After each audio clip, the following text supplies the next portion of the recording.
ಕುಸಿದು ಬಿದ್ದಿರುವಂತಹ ಕಾಂಗ್ರೆಸ್ ಪಕ್ಷವನ್ನು ಇವತ್ತು ಆಧುನಿಕ ಯುಗದ ಶ್ರೀಕೃಷ್ಣ ಪರಮಾತ್ಮನ ಅವತಾರವೇ ಅಂತ ಹೇಳಬೇಕು. ಅದು ನಮ್ಮ DK ಶಿವಕುಮಾರ್ ಸಾಹೇಬರು.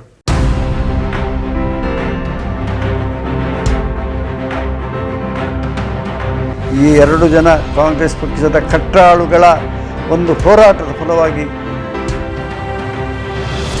CBI ರೈಡು ಮುಖ್ಯಮಂತ್ರಿಗಳ ಮಗನಾದ ವಿಜಯೇಂದ್ರನ ಮನೆಗೆ ಆಗಬೇಕಾಗಿತ್ತು. ಇವತ್ತು ಸರ್ಕಾರ ವೈಫಲ್ಯವನ್ನು ಕಾಣ್ತಾ ಇದೆ. ಮಿನಿಮಮ್ ಬಿಲ್ ಮಾಡಬೇಕು.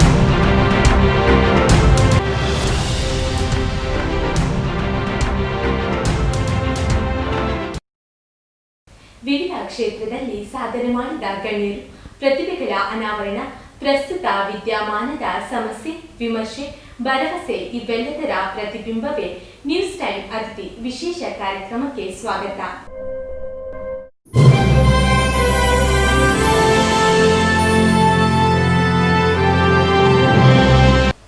ನ್ಯೂಸ್ ಟೈಮ್ ಅತಿಥಿ ವಿಶೇಷ ಕಾರ್ಯಕ್ರಮದಲ್ಲಿ ಇಂದು ಮಾಜಿ ಸಚಿವರು ಹಾಗೂ ಸಾಮಾಜಿಕ ಮುಂದಾಳು ಆಗಿರುವ ಅಭಯ್ ಚಂದ್ರ ಜೈನ್ ಅವರು ನಮ್ಮ ಜೊತೆ ಇದ್ದಾರೆ. ಸರ್, ಕಾರ್ಯಕ್ರಮಕ್ಕೆ ಸ್ವಾಗತ. ನಮಸ್ಕಾರ.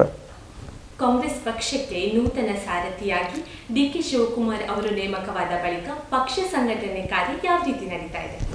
ಕಾಂಗ್ರೆಸ್ ಪಕ್ಷಕ್ಕೆ ನೂತನ ಸಾರಥಿ DK ಶಿವಕುಮಾರ್ ನೇಮಕ ಆದ ನಂತರ ಯಾವ ರೀತಿ ಮಹಾಭಾರತದಲ್ಲಿ ಅರ್ಜುನನ ಸಾರಥಿಯಾಗಿ ಶ್ರೀಕೃಷ್ಣ ಪರಮಾತ್ಮ ಸಾರಥ್ಯವನ್ನು ವಹಿಸಿದರು, ಅದೇ ವೈಭವ, ಅದೇ TV, ಅದೇ ಉತ್ಸಾಹ ಇವತ್ತು ಕಾಂಗ್ರೆಸ್ ಪಕ್ಷದಲ್ಲಿ ಬಂದಿದೆ. ಶ್ರೀಕೃಷ್ಣ ಪರಮಾತ್ಮನ ಯಾವ ರೀತಿ ಪಾಂಡವರಿಗೆ ಯುದ್ಧದಲ್ಲಿ ಜಯ ಸಿಗಲಿಕ್ಕೆ ಅವರ ಕೃಪೆ ಇತ್ತು, ಅವರ ಛಲ ಇತ್ತು, ಅವರ ಯೋಜನೆಗಳಿತ್ತು, ಅದೇ ರೀತಿ ಆ ಯೋಜನೆಗಳ ಮುಖಾಂತರ ಕುಸಿದು ಬಿದ್ದಿರುವಂತಹ ಕಾಂಗ್ರೆಸ್ ಪಕ್ಷವನ್ನು ಎದ್ದೇಳಿಸುವಂಥ ಕೆಲಸ ಇವತ್ತು ಆಧುನಿಕ ಯುಗದ ಶ್ರೀಕೃಷ್ಣ ಪರಮಾತ್ಮನ ಅವತಾರವೇ ಅಂತ ಹೇಳಬೇಕು. ಅದು ನಮ್ಮ DK ಶಿವಕುಮಾರ್ ಸಾಹೇಬರು. ಯೌವನದಲ್ಲಿ ಯುವಕನಾಗಿ ಛಲದಿಂದ ಹೋರಾಟದಿಂದ ಮೇಲೆ ಬಂದಂಥ ಒಬ್ಬ ಯುವಕ. ವಿದ್ಯಾರ್ಥಿ ಜೀವನದಲ್ಲಿ ವಿದ್ಯಾಭ್ಯಾಸವನ್ನು ಮೊಟಕುಗೊಳಿಸಿದ್ರು. ತದನಂತರ ತಾನು ಮಂತ್ರಿಯಾದ ಸಂದರ್ಭದಲ್ಲಿ ಕೂಡ ಓದನ್ನು ಮುಂದುವರಿಸಿ ಇಂಗ್ಲೀಷ್, ಸಂಸ್ಕೃತ, ಹಿಂದಿ ಎಲ್ಲ ಭಾಷೆಗಳಲ್ಲಿ ಪರಿಣತರಾಗಿ ಇವತ್ತು ಅವರು ವಿಶ್ವವಿದ್ಯಾನಿಲಯದಲ್ಲಿ ಕೂಡ ದಾಖಲೆಯನ್ನು ಮಾಡಿದ್ದಾರೆ. ಇದು ಅವರ ಛಲ, ಇದು ಅವರ ಹಠ, ಅವರ ಪ್ರಾಮಾಣಿಕತೆ.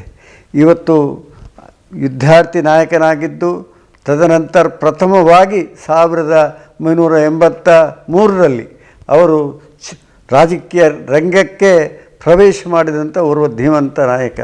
ರಾಮಕೃಷ್ಣ ಹೆಗ್ಡೆ ಅಂತ ಶ್ರೇಷ್ಠ ನಾಯಕ ಕರ್ನಾಟಕದ ಕನಕಪುರ ಉಪಚುನಾವಣೆಯಲ್ಲಿ ನಿಲ್ಲುವಂಥ ಸಂದರ್ಭದಲ್ಲಿ ಅವರು ಕಾಂಗ್ರೆಸ್ ಪಕ್ಷದ ಕಟ್ಟಾಳವಾಗಿ ಚುನಾವಣೆಯ ಪ್ರಚಾರಕ್ಕೆ ಧುಮುಕಿದಂಥ ಸಂದರ್ಭ. ಅಂದಿನಿಂದ ಅವರು ಹಿಂದೆ ತಿರುಗಿ ನೋಡಲೇ ಇಲ್ಲ. ಎಲ್ಲ ಹಂತದಲ್ಲಿ ಕೂಡ ಅವರು ಕಾಂಗ್ರೆಸ್ ಪಕ್ಷದ ಕಟ್ಟಾಳವಾಗಿ ಕಾಂಗ್ರೆಸ್ ಪಕ್ಷದ ಒಳಿತಿಗಾಗಿ ಹೋರಾಟ ಮಾಡಿಕೊಂಡು ಬಂದಂಥ ಅವರು ಧೀಮಂತ ನಾಯಕ. ಮುಂದಿನ ತಿಂಗಳು ಉಪಚುನಾವಣೆ ಬರ್ತಾ ಇದೆ. ಕಾಂಗ್ರೆಸ್ ಪಕ್ಷ ಚುನಾವಣೆ ಎದುರಿಸಲು ಯಾವ ರೀತಿ ಸಿದ್ಧತೆ ಮಾಡ್ತಾ ಇದೆ? ಈ ಸಲದ ಉಪಚುನಾವಣೆಯಲ್ಲಿ ನಮ್ಮ DK ಶಿವಕುಮಾರ್ರವರದೇ ಸಾರಥ್ಯ.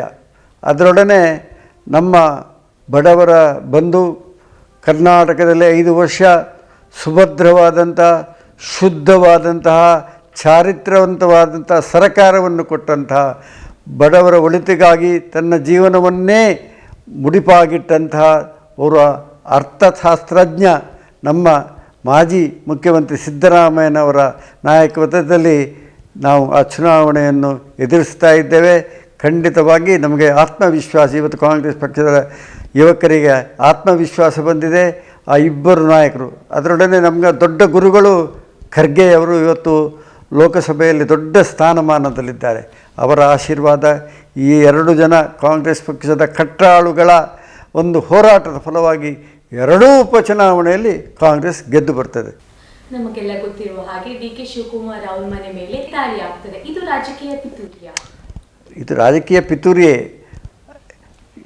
ಯಾಕೆ ನಿಜವಾಗಿ ಇವತ್ತು CBI ರೈಡು ಮುಖ್ಯಮಂತ್ರಿಗಳ ಮಗನಾದ ವಿಜಯೇಂದ್ರನ ಮನೆಗೆ ಆಗಬೇಕಾಗಿತ್ತು. ನಾವು ಕಳೆದ 15 ದಿನಗಳಿಂದ ಟಿ ವಿಯಲ್ಲಿ ನೋಡ್ತಾ ಇದ್ದೆವು, ಭ್ರಷ್ಟಾಚಾರ ಭ್ರಷ್ಟಾಚಾರ ಭ್ರಷ್ಟಾಚಾರ. ಅದೆಲ್ಲ ಭ್ರಷ್ಟಾಚಾರಗಳನ್ನು ಕೊಂಡು ನಾವು ಎಣಿಸಿದ್ದೆವು, ಎಲ್ಲಿಯೋ ಕೇಂದ್ರ ಸರ್ಕಾರ ಇವತ್ತು ನಿಷ್ಪಕ್ಷಪಾತವಾಗಿ ಇವತ್ತು ದೇಶದಲ್ಲಿ ಏನಾದರೂ ಮಾಡ್ತಾರೆ, ಖಂಡಿತ ವಿಜಯೇಂದ್ರನನ್ನು ರೈಡ್ ಮಾಡಿ ಬಂಧಿಸ್ತಾರೆ ಎಂಬ ಭಾವನೆ ಜನರಲ್ಲಿತ್ತು. ಆದರೆ ಅದು ಸುಳ್ಳಾಯಿತು. ಅದನ್ನೆಲ್ಲ ಬಿಟ್ಟು ಇವತ್ತು 1 ವರ್ಷದ ಹಿಂದೆ ಬೇರೆ ಬೇರೆ ರೀತಿಯಲ್ಲಿ ಡಿ.ಕೆ. ಶಿವಕುಮಾರರನ್ನು ಸತಾಯಿಸಿ ಇಂದು ಚುನಾವಣೆ ಹತ್ತಿರ ಬರುವಂಥ ಸಂದರ್ಭದಲ್ಲಿ ಪುನಃ ಅವರಿಗೆ ಧಮಕಿ ಹಾಕುವಂಥ ಕೆಲಸ, ಅವರನ್ನು ಕುಗ್ಗಿಸುವಂಥ ಪ್ರಯತ್ನ ಕೇಂದ್ರ ಸರ್ಕಾರ ಮಾಡ್ತಾ ಇದೆ. ರಾಜ್ಯದಲ್ಲಿ ಕೊರೋನಾ ನಿಯಂತ್ರಿಸಲು ಸರ್ಕಾರ ಕೆಲವೊಂದು ಕ್ರಮಗಳನ್ನು ಜಾರಿಗೊಳಿಸಿದೆ. ಅದರ ಬಗ್ಗೆ ನಿಮ್ಮ ಅಭಿಪ್ರಾಯ? ಅದು ಸೂಕ್ತವಾಗಿದೆಯಾ? ಇವತ್ತು ಕೊರೋನಾ ರೋಗ ಇಡೀ ದೇಶಕ್ಕೆ ಬಂದು ಶಾಪವಾಗಿ ಪರಿಣಮಿಸಿದೆ. ಇಡೀ ದೇಶದ ಆರ್ಥಿಕ ಸ್ಥಿತಿ ಅಧೋಗತಿಗೆ ಹೋಗಿದೆ. ಯಾರೂ ಕೂಡ ಇವತ್ತು ಉತ್ತಮವಾದಂಥ ಜೀವನವನ್ನು ನಡೆಸುವಂಥ ಪರಿಸ್ಥಿತಿಯಲ್ಲಿ ಇಲ್ಲ. ಆದರೆ ನಮಗೆ ಆಸೆ ಇತ್ತು ಕರ್ನಾಟಕದಲ್ಲಿ ಭಾಳ ಒಳ್ಳೆಯ ರೀತಿಯಲ್ಲಿ ಇದನ್ನು ನಿಭಾಯಿಸ್ತಾರೆ ಅಂತ. ಆದರೆ ಕರ್ನಾಟಕ ಸರ್ಕಾರ, ಕೇಂದ್ರ ಸರ್ಕಾರ ಇದರಲ್ಲಿ ಸಂಪೂರ್ಣವಾಗಿ ವಿಫಲತೆಯನ್ನು ಕಂಡಿದೆ. ಯಾಕೆಂದರೆ 2 ಜನ ರಾಜ್ಯದಲ್ಲಿ ಮಂತ್ರಿಗಳು, ಆರೋಗ್ಯ ಸಚಿವರಿದ್ದಾರೆ. ಒಬ್ಬರು ಮೆಡಿಕಲ್ ಎಜುಕೇಷನ್, ಇನ್ನೊಬ್ಬರು ಆರೋಗ್ಯ ಸಚಿವರು ಅವರಿದ್ದಾರೆ. ಮತ್ತು ಎಲ್ಲ ಯುವಕ ಮಂತ್ರಿಗಳಿದ್ದಾರೆ. ಇವರೆಲ್ಲ ಯುದ್ಧೋಪಾದಿಯಲ್ಲಿ ಪ್ರತಿ ಜಿಲ್ಲೆಗಳಲ್ಲಿ ಕೊರೋನಾವನ್ನು ನಿಯಂತ್ರಿಸುವಂಥ ಕೆಲಸ. ಕೊರೋನಾವನ್ನು ನಿಯಂತ್ರಿಸುವುದು ದಾರಿಯಲ್ಲಿ ಹೋಗುವಂಥ ಮಾಸ್ಕ್ ಹಾಕದವರಿಗೆ ಫೈನ್ ಹಾಕಿ ಕೊರೋನಾ ನಿಯಂತ್ರಣ ಮಾಡಲಿಕ್ಕಾಗೋದಿಲ್ಲ. ಯಾರು ಕೊರೋನಾ ರೋಗಕ್ಕೆ ತುತ್ತಾಗಿದ್ದಾರೆ ಅವರಿಗೆ ಪ್ರತಿ ಆಸ್ಪತ್ರೆಗಳಲ್ಲಿ ಒಳ್ಳೆಯ ಶುಶ್ರೂಷೆಯನ್ನು ಕೊಡುವಂಥ ಕೆಲಸ ಸರ್ಕಾರ ಮಾಡಬೇಕಿತ್ತು. ಸರ್ಕಾರದ ಬೇರೆ ಬೇರೆ ಯೋಜನೆಗಳಿದೆ. ಆ ಯೋಜನೆಯ ಮುಖಾಂತರ ಬಡವರಿಗೆ ಹೆಚ್ಚಿನ ಸುರಕ್ಷತೆ, ಇನ್ನು ಶ್ರೀಮಂತ ವರ್ಗದವರಿಗೆ ಅವರಿಗೆ ಬೇಕಾದಂಥ ಸೌಲಭ್ಯವನ್ನು ಒದಗಿಸುವಂಥ ಕೆಲಸ ರಾಜ್ಯ ಸರ್ಕಾರದ ಈ ಮಂತ್ರಿಗಳೆಲ್ಲ ಸೇರಿ ಮಾಡಬೇಕಿತ್ತು. ಇಷ್ಟು ಜನ IAS IPS ಅಧಿಕಾರಿಗಳು ಕರ್ನಾಟಕ ರಾಜ್ಯದಲ್ಲಿ ದೊಡ್ಡ ಸೈನ್ಯವೇ ಇದೆ. ಆದರೆ ಇವರೆಲ್ಲ ಬೇರೆ ಎಲ್ಲ ಕೆಲಸಗಳನ್ನು ಬದಿಗಿಟ್ಟು ಆರೋಗ್ಯದ ಕಡೆಗೆ ಇವತ್ತು ಗಮನ ಹರಿಸಬೇಕಾಗಿತ್ತು. ಯಾವ ರೀತಿ ಒಂದು ದಿನ ಸಿದ್ದರಾಮಯ್ಯನವರು ಕರ್ನಾಟಕ ರಾಜ್ಯದಲ್ಲಿ ಹಸಿವನ್ನು ನೀಗಿಸುವಂಥ ಕೆಲಸ, ಅನ್ನಭಾಗ್ಯ, ಕ್ಷೀರಭಾಗ್ಯ, ಶಿವಭಾಗ್ಯ ಎಂಬ ಕೆಲವು ಭಾಗ್ಯಗಳನ್ನು ಕೊಟ್ಟು ಕರ್ನಾಟಕದಲ್ಲಿಂಥ ಬಡವರ ಜನಸಾಮಾನ್ಯರ ಕಣ್ಣೀರನ್ನು ಒರೆಸುವಂಥ ಕೆಲಸ ಮಾಡಿದ್ರು. ಅದೇ ರೀತಿಯಲ್ಲಿ ಇವತ್ತು ಈ ರೋಗ ಬಂದಂಥ ಸಂದರ್ಭದಲ್ಲಿ ಸರ್ಕಾರ ಜನಸಾಮಾನ್ಯರನ್ನು ನಿಲ್ಲಬೇಕಿತ್ತು. ಆದರೆ ಇವತ್ತು ಸರ್ಕಾರ ವೈಫಲ್ಯವನ್ನು ಕಾಣ್ತಾ ಇದೆ. ಪ್ರತಿಯೊಬ್ಬರು ಕೂಡ ಆಸ್ಪತ್ರೆಗೆ ಹೋಗಿ ಸೇರಿದವರು ನೊಂದು ಬಂದಿದ್ದಾರೆ. ಅವರ ಎಲ್ಲ ಕಿಸೆಯಲ್ಲಿದ್ದ ಹಣ ಕಸಿದುಕೊಂಡು ಅವರು 1 ಲಕ್ಷ 2 ಲಕ್ಷ ಆಗ್ಬೋದು ಅಂತ ಹೇಳಿ ಹೋದವರು 8 ಲಕ್ಷ 9 ಲಕ್ಷ ರೂಪಾಯಿ ಬಿಲ್ ಕೊಟ್ಟು ಕಂಗಾಲಾಗಿದ್ದಾರೆ. ಅದೆಷ್ಟೋ ಜನ ಸತ್ತಿದ್ದಾರೆ. ಸತ್ತವರಿಗೆ ಕೇಳುವವರಿಲ್ಲ ಅಂಥ ಪರಿಸ್ಥಿತಿ ಕರ್ನಾಟಕದಲ್ಲಿ ನಿರ್ಮಾಣ ಆಗಿದೆ. ಆದ್ದರಿಂದ ಕರ್ನಾಟಕದ ಮಂತ್ರಿಗಳು, ಕರ್ನಾಟಕ ಸರ್ಕಾರ ಇವರು ನಮ್ಮ ಈ ಕೊರೋನಾ ರೋಗಿಗಳನ್ನು ನೋಡಿಕೊಳ್ಳುವುದರಲ್ಲಿ ಸಂಪೂರ್ಣವಾಗಿ ವಿಫಲರಾಗಿದ್ದಾರೆ. ಇನ್ನು ಮುಂದೆ ಆದರೂ ಕೊರೋನಾ ನಿಯಂತ್ರಿಸಲು ಸರ್ಕಾರ ಯಾವ ರೀತಿ ಕ್ರಮ ಕೈಗೊಳ್ಳಬೇಕು? ಕೊರೋನಾ ನಿಯಂತ್ರಣಕ್ಕೆ ಸರ್ಕಾರ ಕಟ್ಟುನಿಟ್ಟಿನ ಯಾಕೆಂದರೆ ಭಾರತ ದೇಶದಲ್ಲಿ ಅತಿ ಹೆಚ್ಚು ಮೆಡಿಕಲ್ ಕಾಲೇಜ್ ಇರುವುದು ಕರ್ನಾಟಕದಲ್ಲಿ. ಭಾರತ ದೇಶದಲ್ಲಿ ಒಳ್ಳೆಯ ವಿದ್ಯಾವಂತರಿರುವುದು ಕರ್ನಾಟಕದಲ್ಲಿ. ಪ್ರಾಮಾಣಿಕ ಅಧಿಕಾರಿಗಳು ಇರುವುದು ಕರ್ನಾಟಕದಲ್ಲಿ. ಇವರನ್ನೆಲ್ಲ ವಿಶ್ವಾಸಕ್ಕೆ ಪಡ್ಕೊಂಡು ಕಟ್ಟುನಿಟ್ಟು ಪ್ರತಿ ಮೆಡಿಕಲ್ ಕಾಲೇಜ್ ಇರ್ಬೋದು, ಪ್ರತಿಯೊಂದು ಆಸ್ಪತ್ರೆಗೆ ಕಟ್ಟುನಿಟ್ಟಿನ ಆಜ್ಞೆಯನ್ನು ಹಾಕಿ ಮಿನಿಮಮ್ ಬಿಲ್ ಮಾಡಬೇಕು. ಯಾವುದೇ ಆಸ್ಪತ್ರೆಯಲ್ಲಿ ಅವರು ಖುಷಿ ಬಂದ ಹಾಗೆ ಬಿಲ್ ಮಾಡಬಾರ್ದು, ಮಿನಿಮಮ್ ಬಿಲ್ ಮಾಡಬೇಕು. ಎಲ್ಲಿಯಾದರೂ ನೀವು ಅತಿ ಹೆಚ್ಚು ಬಿಲ್ಲು ಮಾಡಿದ್ದು ಸರ್ಕಾರಕ್ಕೆ ಗಮನಕ್ಕೆ ಬಂದರೆ ನಿಮಗೆ 10 ಪಟ್ಟು ಫೈನ್ ಹಾಕ್ತೇವೆ, ನಿಮ್ಮನ್ನು ಜೈಲಿಗೆ ಕಳಿಸ್ತೇವೆ ಎಂಬ ಕಟ್ಟಪ್ಪಣೆ ಸರ್ಕಾರದ ಭಯ ಬೇಕು. ಯಾರಿಗೇ ಆಗಲಿ ಇವತ್ತು ವ್ಯಾಪಾರಸ್ಥರಿರ್ಬೋದು ಪ್ರತಿಯೊಬ್ಬರಿಗೂ ಕೂಡ ಸರ್ಕಾರದ ಭಯ ಇದೆ. ಸರ್ಕಾರ ಇರುವುದು ಯಾಕೆ? ಜನರ ಒಳಿತಿಗಾಗಿರುವಂಥದ್ದು ಸರ್ಕಾರ. ಜನರ ಒಳಿತನ್ನು ಕೆಲಸ ಸರ್ಕಾರ ಮಾಡಬೇಕು. ಆದ್ದರಿಂದ ನನ್ನ ನಮ್ರತೆಯ ಬೇಡಿಕೆ ಇವತ್ತು ನಾವೆಲ್ಲ ಬೇರೆ ಏನು ಈ ವೈಭವದ ಜೀವನಗಳಿಗೆಲ್ಲ ಸ್ವಲ್ಪ ವಿರಾಮ ಹಾಕಿ ನಮ್ಮ ಕರ್ನಾಟಕದಲ್ಲಿರುವಂಥ ಜನಸಾಮಾನ್ಯರನ್ನು ಬದುಕಿಸುವಂಥ ಕೆಲಸ ನಮ್ಮ ರಾಜ್ಯದ ನಾಯಕರುಗಳು ಮಾಡಬೇಕು ಎಂಬುದು ನನ್ನ ಕಳಕಳಿಯ ವಿನಂತಿ. ಸದ್ಯದ ಪರಿಸ್ಥಿತಿಯಲ್ಲಿ ಮಾಸ್ಕ್ ಹಾಕದವರಿಗೆ ಫೈನ್ ಅಂತ ಹೇಳಿದೆ ಸರ್ಕಾರ. ಈ ಕ್ರಮ ಸರಿಯಾಗಿದೆ? ಅದು ಸರಿ, ಮಾಸ್ಕ್ ಹಾಕೋದು. ಯಾಕೆಂದರೆ ಶಿಸ್ತು ಬಹಳ ಮುಖ್ಯ. ಮಾಸ್ಕ್ ಹಾಕದವರಿಗೂ ಕೂಡ ಫೈನ್ ಹಾಕಬೇಕು. ಆದರೆ ಅದರೊಡನೆ ರೋಗಿಗಳನ್ನು ಕೂಡ ಚೆನ್ನಾಗಿ ಪ್ರೀತಿಯಿಂದ ಕಾಣಬೇಕು. ಅವರಿಗೆ ಸರಿಯಾದಂಥ ಶುಶ್ರೂಷೆ ಎಲ್ಲ ಆಸ್ಪತ್ರೆಗಳಲ್ಲಿ ಸಿಗಬೇಕು. ಜಿಲ್ಲೆಯಲ್ಲಿರುವಂಥ ಮತ್ತು ಮೆಡಿಕಲ್ ಕಾಲೇಜ್, ಈ ಜಿಲ್ಲೆಯಲ್ಲಿ 8 ಮೆಡಿಕಲ್ ಕಾಲೇಜ್ ಇದೆ. ಆ 8 ಮೆಡಿಕಲ್ ಕಾಲೇಜ್ನವ್ರು ಹೇಳಬೇಕು, ನೀವು ಈ 1 ವರ್ಷ ಲಾಭ ಮಾಡಬೇಡಿ, ನಮ್ಮ ಜನರನ್ನು ಬದುಕಿಸಿ ಮಿನಿಮಮ್ ಬಿಲ್ ಮಾಡಿ, ಧರ್ಮಕ್ಕೆ ಮದ್ದು ಕೊಡಬೇಡಿ, ಮಿನಿಮಮ್ ಬಿಲ್ ಮಾಡಿ ನಮ್ಮ ಜನರನ್ನು ರಕ್ಷಣೆ ಮಾಡಿ ಎಂಬ ಒಂದು ವಿನಂತಿಯನ್ನು ನಮ್ಮ ಮೆಡಿಕಲ್ ಕಾಲೇಜ್ನವ್ರ ಹತ್ರ, ಆಸ್ಪತ್ರೆಯವರ ಹತ್ರ ಸರ್ಕಾರ ಮಾಡಬೇಕಾಗಿತ್ತು. ಲಾಕ್ಡೌನ್ ಸಮಯದಲ್ಲಿ ನೀವು ಕಾರ್ಮಿಕರಿಗೆ ಒದಗಿಸಿದ ಸೌಲಭ್ಯದ ಬಗ್ಗೆ ಎಲ್ಲರೂ ಮೆಚ್ಚುಗೆ ವ್ಯಕ್ತಪಡಿಸಿದ್ರು. ಇದು ಯಾವ ರೀತಿ ಸಾಧ್ಯವಾಗಿದೆ? ಅದು ನಮ್ಮ ಮನೋಭಾವ. ನಾನು ಬದುಕಿನಲ್ಲಿ ಸಣ್ಣ ಪ್ರಾಯದಲ್ಲಿ ರಾಜಕೀಯಕ್ಕೆ ಬಂದವ. ಆ ಸಂದರ್ಭದಲ್ಲಿ 1970ನೇ ಇಸ್ವಿಯಲ್ಲಿ ಇಂದಿರಾ ಗಾಂಧಿಯವರು ಬ್ಯಾಂಕ್ ನ್ಯಾಷನಲೈಸೇಷನ್ ಮಾಡಿದರು. ನಾನು ಒಂದು ಲ್ಯಾಂಡ್ ಲಾರ್ಡ್ ಕುಟುಂಬದಿಂದ ಬಂದವ, ಬೇಕಾದಷ್ಟು ಭೂಮಿ ಇದ್ದಂಥ ಕುಟುಂಬದಿಂದ ಬಂದವ. ನನ್ನ ತಂದೆ ತಾಯಿ ಎಲ್ಲರೂ ವೆಲ್ ಅರ್ನಡ್ ಫೆಲೋಸ್. ಆದ್ದರಿಂದ ಒಳ್ಳೆಯ ಸುಸಂಸ್ಕೃತ ಮನೆಯಲ್ಲಿ ಹುಟ್ಟಿ ಬೆಳೆದಿದ್ದೆ. ಆದರೆ ಬಾಲಕನಾಗಿರುವಂಥ ಸಂದರ್ಭದಲ್ಲಿ ಸಮಾಜ ಸೇವೆ ಮಾಡಬೇಕೆಂಬ ಮನೋಭಾವವೇ ಇರಲಿಲ್ಲ. ತುಂಟತನ, ಯಾರಿಗಾದರೂ ಉಪದ್ರ ಮಾಡಬೇಕು, ನಾನು ದೊಡ್ಡ ಜನ ಆಗಬೇಕು, ಜನ ನಮ್ಮನ್ನು ನೋಡಬೇಕು ಅಂಥದ್ದೇ ಮನೋಭಾವ ಇತ್ತೇ ಹೊರತು ಬಡವರಿಗೆ ಸಹಾಯ ಮಾಡಿದರೆ ಒಳ್ಳೆಯದು ಅಂತ ಭಾವನೆ ನಮ್ಮಲ್ಲಿ ಇರಲಿಲ್ಲ.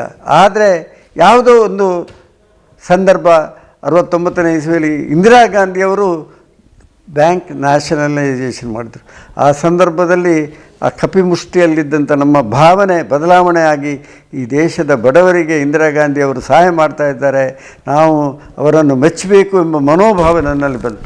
ಆ ಸಮಯಕ್ಕೆ ಸರಿಯಾಗಿ ನನಗೆ ಸನ್ಮಾನ್ಯ ವೀರಪ್ಪ ಮೊಯ್ಲಿಯವರ ಪರಿಚಯ ಆಯಿತು. ಅವರಿಂದಾಗಿ ನಮ್ಮ ಬದುಕಿನಲ್ಲಿ ಒಂದು ಬದಲಾವಣೆಯನ್ನು ನಾನು ಕಾಣಲಿಕ್ಕೆ ಸಾಧ್ಯ ಆಯಿತು. ಭಾಳ ಸುಸಂಸ್ಕೃತ ವ್ಯಕ್ತಿ ಸನ್ಮಾನ್ಯ ವೀರಪ್ಪ ಮೊಯ್ಲಿಯವರು. ಶಾಸಕರಾಗಿದ್ದಂಥ ಸಂದರ್ಭದಲ್ಲಿ ನಮ್ಮನ್ನು ರಾಜಕೀಯದಲ್ಲಿ ಮುಂದೆ ಕೊಂಡೋಗುವಂಥ ಕೆಲಸ ಮಾಡಿದರು. ಅವರು ಆದರ್ಶ ಸಚಿವನಾಗಿ, ಕರ್ನಾಟಕದಲ್ಲಿ ಶಿಕ್ಷಣ ಸಚಿವನಾಗಿ, ಸ್ಮಾಲ್ ಸ್ಕೇಲ್ ಇಂಡಸ್ಟ್ರೀಸ್ ಮಿನಿಸ್ಟರ್ ಆಗಿ ಇವತ್ತು CETಯನ್ನು ಮಾಡಿ ಭಾರತ ದೇಶದಲ್ಲಿ ಒಂದು ಇತಿಹಾಸವನ್ನು ನಿರ್ಮಾಣ ಮಾಡಿದವರು ಶ್ರೇಷ್ಠ ವ್ಯಕ್ತಿ ಅಂದರೆ ಅದು ಸನ್ಮಾನ್ಯ ಮಾಜಿ ಮುಖ್ಯಮಂತ್ರಿ ವೀರಪ್ಪ ಮೊಯ್ಲಿಯವರು. ಅವರ ಗರಡಿಯಲ್ಲಿ ಬೆಳೆದವ ನಾನು. ಅವರು ನಮಗೆ ಬಹಳ ಸಮಯದಲ್ಲಿ ಯಾವಾಗಲೂ ಬುದ್ಧಿವಾದ ಹೇಳ್ತಾಯಿದ್ರು.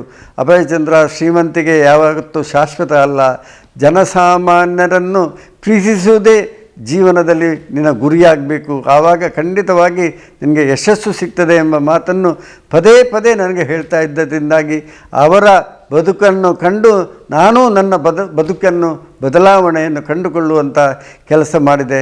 ಅದೇ ರೀತಿ ಅದರೊಡನೆ ನನಗೆ ಆಸ್ಕರ್ ಫೆರ್ನಾಂಡಿಸ್ರ ಸಹವಾಸ ಆಯಿತು. ಅವರ ಮೃದುತ್ವ, ಅವರಿಗೆ ಬಡವರ ಮೇಲಿರುವಂಥ ಅನುಕಂಪ, ಅವರಿಗೆ ಜನಸಾಮಾನ್ಯರ ಮೇಲಿರುವಂಥ ಕಾಳಜಿ, ಅದೆಲ್ಲ ನನ್ನ ಜೀವನದಲ್ಲಿ ಭಾಳ ಬದಲಾವಣೆಯನ್ನು ತಂದುಕೊಡುವಂಥ ಕೆಲಸ ಮಾಡಿದೆ.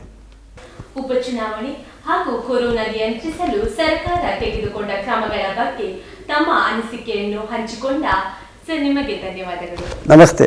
ಮತ್ತೊಂದು ಹೊಸ ವಿಷಯದೊಂದಿಗೆ ನ್ಯೂಸ್ ಟೈಮ್ ಅತಿಥಿ ವಿಶೇಷ ಕಾರ್ಯಕ್ರಮ. ನಮಸ್ಕಾರ.